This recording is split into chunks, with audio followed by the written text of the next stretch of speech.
नमस्कार दोस्तों, आप सभी का स्वागत है हमारे YouTube चैनल D2RH क्लासेज में। आज की इस वीडियो में हम साइंस के बहुत इंपॉर्टेंट क्वेश्चन करवाने वाले हैं, जो आपके हर एग्जाम के लिए बहुत इंपॉर्टेंट क्वेश्चन होंगे। यानी कि जिस भी एग्जाम के अंदर साइंस से संबंधित क्वेश्चन पूछे जाते हैं, उस हर एग्जाम के लिए ये साइंस के बहुत इंपॉर्टेंट क्वेश्चन होने वाले हैं। यदि आप चैनल पर पहली बार जुड़े हैं तो चैनल को कर लो सब्सक्राइब और बेल आइकन को प्रेस करना, ताकि आने वाली नई वीडियो का नोटिफिकेशन आपको मिल सके। और इस वीडियो के एंड में आप सभी को बताना है कि 25 में से आपके कितने क्वेश्चन सही होते हैं। तो शुरू करते हैं इस वीडियो को बिना देरी के। आज की इस वीडियो का हमारा पहला क्वेश्चन है साइंस का कि भोजन का पाचन कहाँ से आरंभ होता है। ऑप्शन ए है यकृत से, ऑप्शन बी है अग्नाशय से, ऑप्शन सी है आमाशय से और ऑप्शन डी है मुख से। तो इन चारों में से इस क्वेश्चन का राइट आंसर हो जाएगा सभी का ऑप्शन है डी, यानी कि भोजन का पाचन मुख से आरंभ होता है। तो राइट आंसर हो जाएगा इस क्वेश्चन का ऑप्शन है डी। नेक्स्ट क्वेश्चन है निम्न में से कौन सा एंजाइम लार में पाया जाता है। इंपॉर्टेंट क्वेश्चन है ये, और आपको बताना है कि लार में कौन सा एंजाइम पाया जाता है। तो इस क्वेश्चन का राइट आंसर हो जाएगा सभी का ऑप्शन है डी, यानी कि लार के अंदर टाइलिन नामक एंजाइम पाया जाता है। तो इस क्वेश्चन का राइट आंसर हो जाएगा सभी का ऑप्शन है डी। और यदि अभी तक आपने इस चैनल को सब्सक्राइब नहीं किया है तो इस चैनल को सब्सक्राइब कर लो और बेल आइकन को भी प्रेस करना, ताकि आने वाली नई वीडियो का नोटिफिकेशन आपको मिल सके। तो अगला क्वेश्चन देखते हैं। नेक्स्ट क्वेश्चन है शरीर का तापक्रम कहाँ नियंत्रित होता है। या फिर इस क्वेश्चन को इस तरह भी पूछ लिया जाता है कि मानव शरीर में कौन सी ग्रंथि ताप को नियंत्रित करती है। तो इन चारों में से इस क्वेश्चन का राइट आंसर हो जाएगा ऑप्शन है बी, यानी कि जो हाइपोथैलेमस नामक ग्रंथि होती है वो शरीर के अंदर ताप को नियंत्रित करती है। तो इस क्वेश्चन का राइट आंसर तो हो जाएगा ऑप्शन है बी। और यहाँ पर एक क्वेश्चन और भी पूछ लिया जाता है कि जो ये हाइपोथैलेमस ग्रंथि होती है ये मानव शरीर में कहाँ पर स्थित होती है। तो याद रखना, जो हाइपोथैलेमस ग्रंथि होती है ये मानव के मस्तिष्क के अंदर उपस्थित होती है। और यहाँ पर एक क्वेश्चन और भी पूछ लिया जाता है कि थायराइड ग्रंथि से कौन सा हार्मोन स्रावित होता है। तो याद रखना, थायराइड ग्रंथि से थायरोक्सिन नामक हार्मोन स्रावित होता है। और इस क्वेश्चन का राइट आंसर हो जाएगा सभी का ऑप्शन है बी, यानी कि शरीर में तापक्रम को नियंत्रित हाइपोथैलेमस नामक ग्रंथि करती है। तो नेक्स्ट क्वेश्चन करते हैं। नेक्स्ट क्वेश्चन है मानव शरीर की सबसे छोटी हड्डी है। या फिर इस क्वेश्चन को इस तरह भी पूछ लिया जाता है कि मानव शरीर की सबसे छोटी हड्डी कौन सी है और ये कहाँ पर पाई जाती है। तो इन चारों में से इस क्वेश्चन का राइट आंसर हो जाएगा ऑप्शन है बी, यानी कि मानव शरीर की सबसे छोटी हड्डी स्टेपीज हड्डी होती है। तो इस क्वेश्चन का राइट आंसर हो जाएगा ऑप्शन है बी। और याद रखना, जो ये स्टेपीज हड्डी होती है ये कान के अंदर पाई जाने वाली हड्डी होती है। और यहाँ पर एक क्वेश्चन और भी पूछ लिया जाता है कि कान के अंदर कितनी हड्डियां पाई जाती हैं। तो याद रखना, एक कान के अंदर 3 हड्डियां पाई जाती हैं और तीनों के नाम भी आपको याद होने चाहिए। तो एक होती है स्टेपीज हड्डी, एक होती है मेलियस और एक होती है इनकस। इस प्रकार से एक कान में 3 हड्डियां पाई जाती हैं और दोनों कानों में टोटल 6 हड्डियां पाई जाती हैं। तो एग्जाम में ऐसे पूछ लिया जाता है कि मानव शरीर के कानों में कितनी हड्डियां पाई जाती हैं। तो याद रखना, मानव शरीर के कानों में 6 हड्डियां पाई जाती हैं और एक कान के अंदर पाई जाती है 3 हड्डी, जिनके नाम भी मैं बता दिया हूं। और इस क्वेश्चन का राइट आंसर हो जाएगा ऑप्शन है बी, यानी कि मानव शरीर की सबसे छोटी हड्डी होती है स्टेपीज हड्डी। तो इस क्वेश्चन का राइट आंसर हो जाएगा ऑप्शन बी। और हम बढ़ते हैं अगले क्वेश्चन की ओर।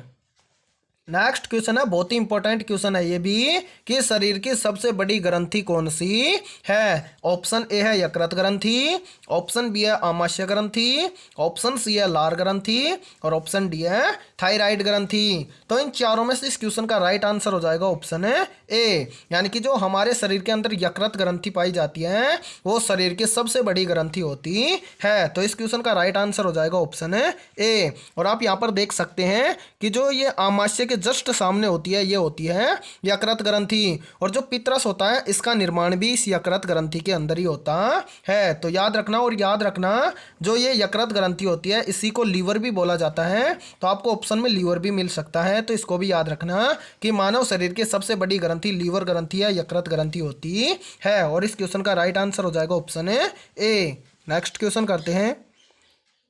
नेक्स्ट क्वेश्चन है, एक स्वस्थ मनुष्य का रक्तचाप होता है। ऑप्शन ए है 110/120, ऑप्शन बी है 120/80, ऑप्शन सी है 90/120 और ऑप्शन डी है 120/90। तो इन चारों में से इस क्वेश्चन का राइट आंसर हो जाएगा ऑप्शन है बी, यानी कि एक स्वस्थ मनुष्य का रक्तचाप 120/80 होता है। तो इस क्वेश्चन का राइट आंसर हो जाएगा सभी का ऑप्शन है B. Next question, next question है, मनुष्य के मस्तिष्क की सबसे भारी झिल्ली है। तो इन चारों में से आपको राइट आंसर बताना है कि जो मनुष्य का ब्रेन होता है उसकी सबसे भारी झिल्ली कौन सी होती है। तो इस क्वेश्चन का राइट आंसर हो जाएगा सभी का ऑप्शन है सी, यानी कि जो ड्यूरामीटर नामक जो झिल्ली होती है वो मनुष्य के मस्तिष्क की सबसे भारी झिल्ली होती है, या फिर इसको कहें कि जो ब्रेन की सबसे भारी झिल्ली होती है वो होती है ड्यूरामीटर। तो राइट आंसर हो जाएगा इस क्वेश्चन का ऑप्शन है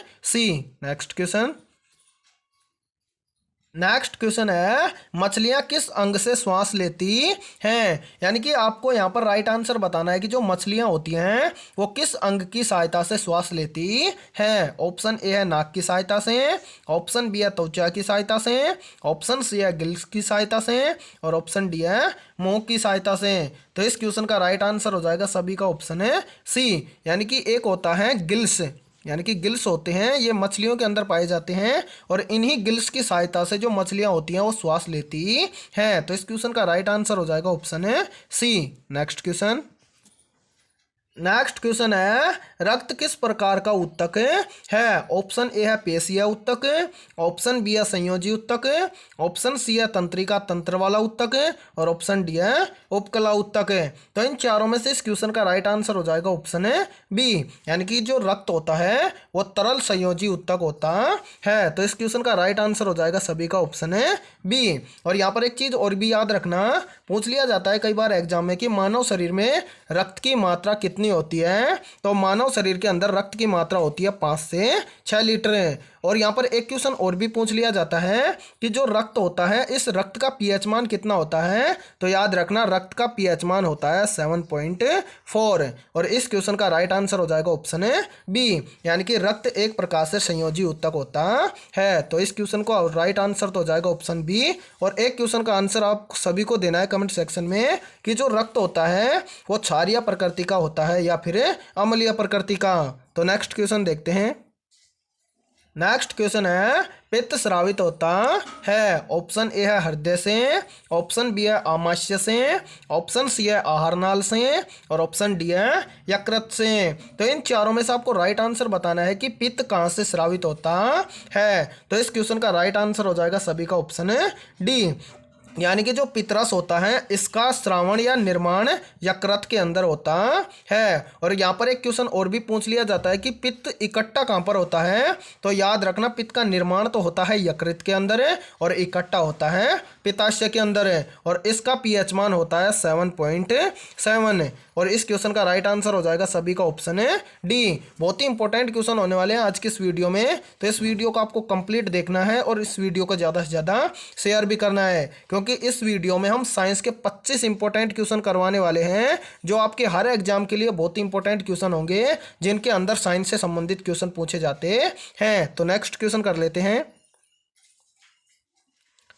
नेक्स्ट क्वेश्चन है, निम्नलिखित में से किसके द्वारा दूध खट्टा होता है। तो इन चारों में से आपको राइट आंसर बताना है कि जो दूध होता है वो किसके कारण खट्टा होता है। तो इन चारों में से इस क्वेश्चन का राइट आंसर हो जाएगा ऑप्शन है बी, यानी कि बैक्टीरिया के कारण दूध खट्टा होता है। और वो कौन सा बैक्टीरिया होता है जो दूध को दही में बदल देता है।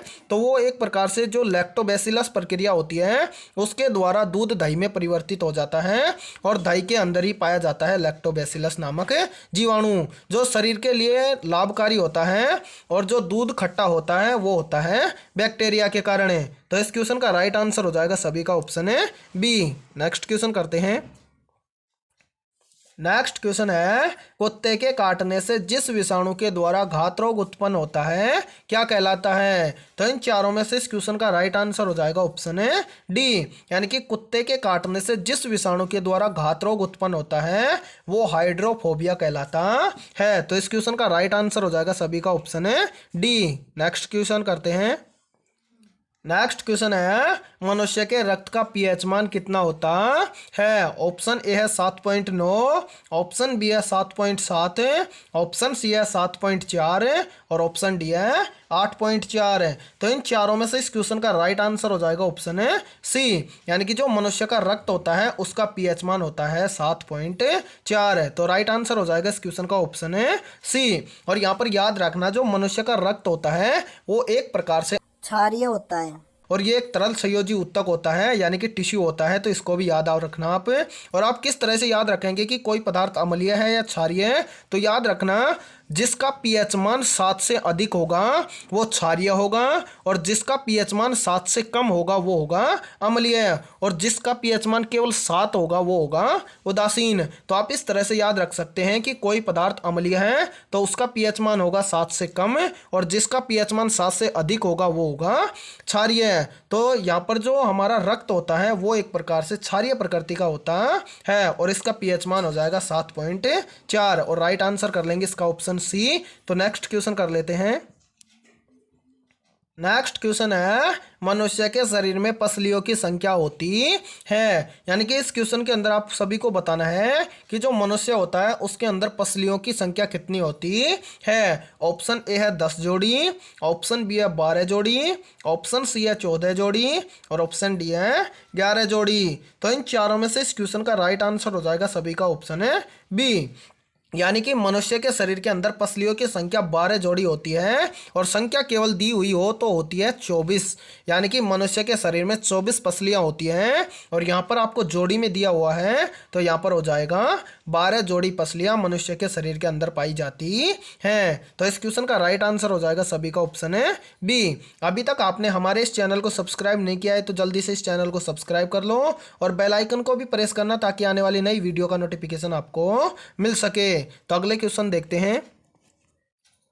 नेक्स्ट क्वेश्चन है वक्रक यानी कि किडनियों का वजन कितना होता है, या फिर इस क्वेश्चन को इस तरह भी कहा जा सकता है कि मनुष्य के शरीर में पाई जाने वाली किडनियों का वजन कितना होता है। ऑप्शन ए है 135 ग्राम, ऑप्शन बी है 160 ग्राम, ऑप्शन सी है 185 ग्राम और ऑप्शन डी है 150 ग्राम। तो इन चारों में से इस क्वेश्चन का राइट आंसर हो जाएगा ऑप्शन है डी, यानी कि जो मनुष्य होता है और उस मनुष्य के अंदर जो किडनियां पाई जाती हैं उनका वजन होता है 150 ग्राम। तो इस क्वेश्चन का राइट आंसर हो जाएगा सभी का ऑप्शन है डी।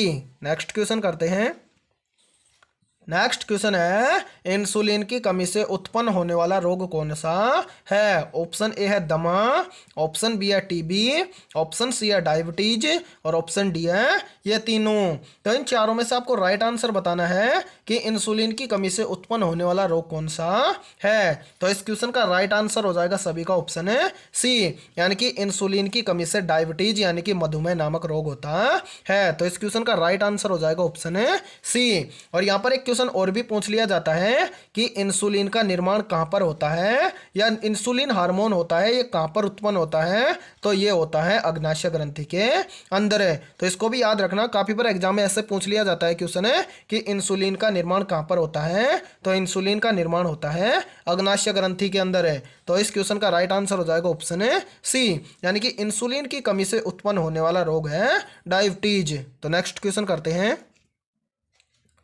नेक्स्ट क्वेश्चन है आंख में किस भाग के नष्ट होने पर आंखों की रोशनी समाप्त हो जाती है, या फिर इस क्वेश्चन को इस तरह भी कहा जा सकता है कि आंख के किस भाग के नष्ट होने पर आंखों से दिखना बंद हो जाता है। ऑप्शन ए है रेटिना का, ऑप्शन बी है आइरिस का, ऑप्शन सी है कॉर्निया का और ऑप्शन डी है पुपिल का। तो इन चारों में से इस क्वेश्चन का राइट आंसर हो जाएगा ऑप्शन है सी, यानी कि आंखों में जो कॉर्निया भाग होता है इसके नष्ट होने से आंखों की रोशनी समाप्त हो जाती है। तो इस क्वेश्चन का राइट आंसर हो जाएगा ऑप्शन है सी। और यहाँ पर एक क्वेश्चन और भी पूछ लिया जाता है कि नेत्रदान के समय किस भाग का दान किया जाता है, तो याद रखना नेत्रदान के समय नेत्र के कॉर्निया भाग का दान किया जाता है। और एक क्वेश्चन और भी पूछ लिया जाता है कि नेत्र के किस भाग में प्रतिबिंब बनता है, तो याद रखना नेत्र के रेटिना भाग के अंदर प्रतिबिंब बनता है। तो इस क्वेश्चन का राइट आंसर हो जाएगा ऑप्शन है सी।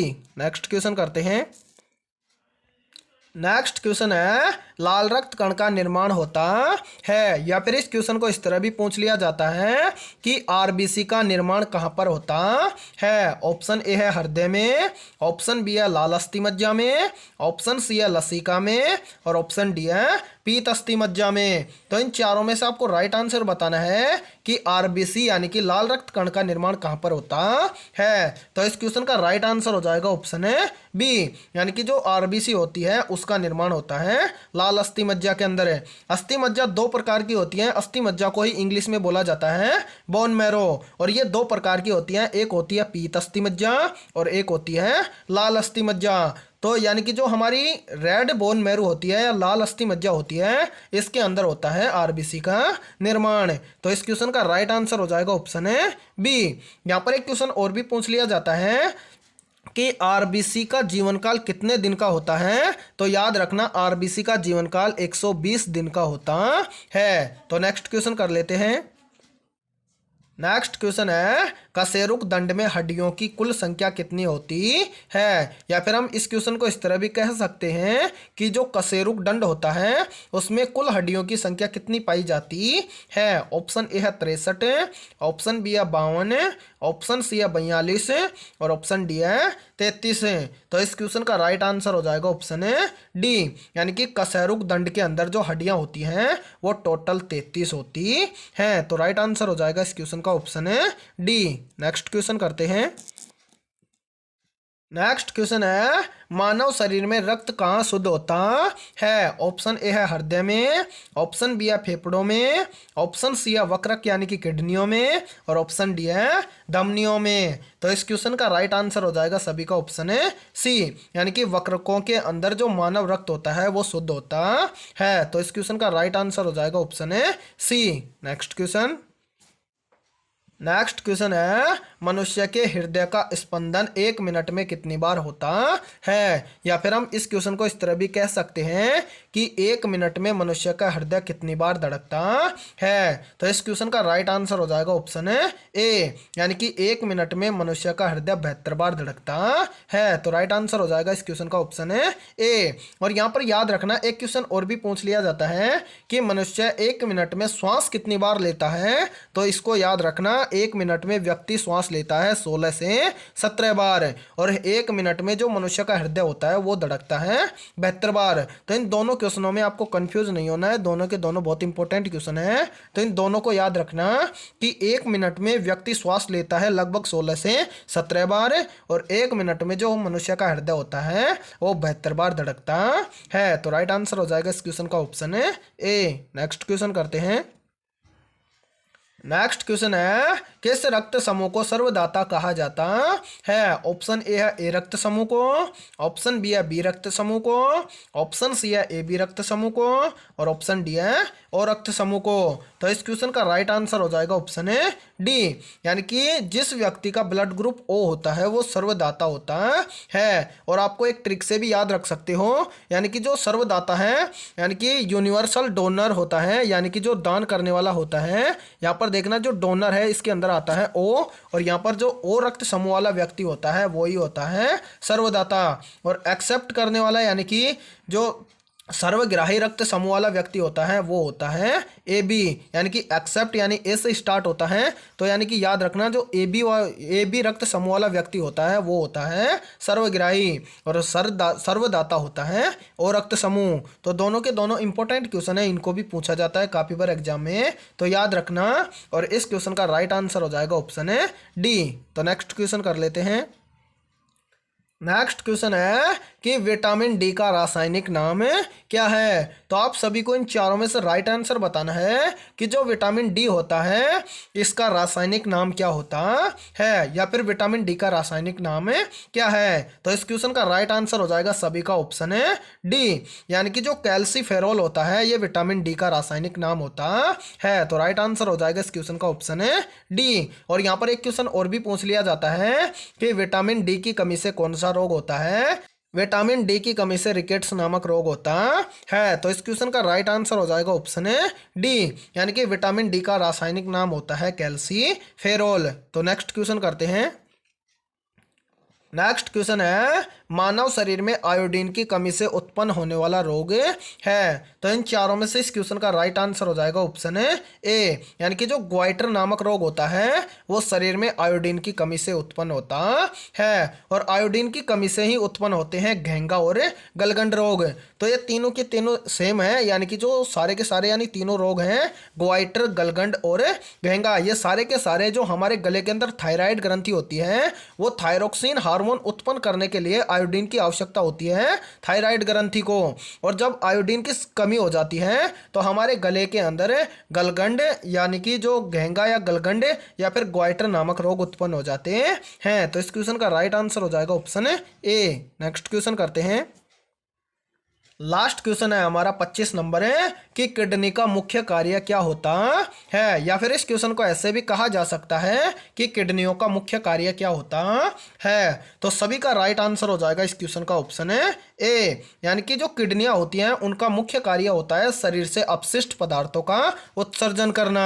तो राइट आंसर हो जाएगा सभी का ऑप्शन है ए। आज की इस वीडियो में इतना ही। वीडियो पसंद आई है तो इस वीडियो को लाइक जरूर करना, और चैनल पर यदि आप पहली बार जुड़े हो तो चैनल को भी सब्सक्राइब करना और बेल आइकन को प्रेस करना, ताकि आने वाली और नई वीडियो का नोटिफिकेशन आपको मिल सके। और 25 में से आपके कितने क्वेश्चन सही हुए हैं सभी को ये भी कमेंट सेक्शन में बताना है, और इस वीडियो में सबसे अच्छा क्वेश्चन आपको कौन सा लगा वो भी बताना है। तो कल मिलते हैं ऐसे इंपॉर्टेंट क्वेश्चनों के साथ।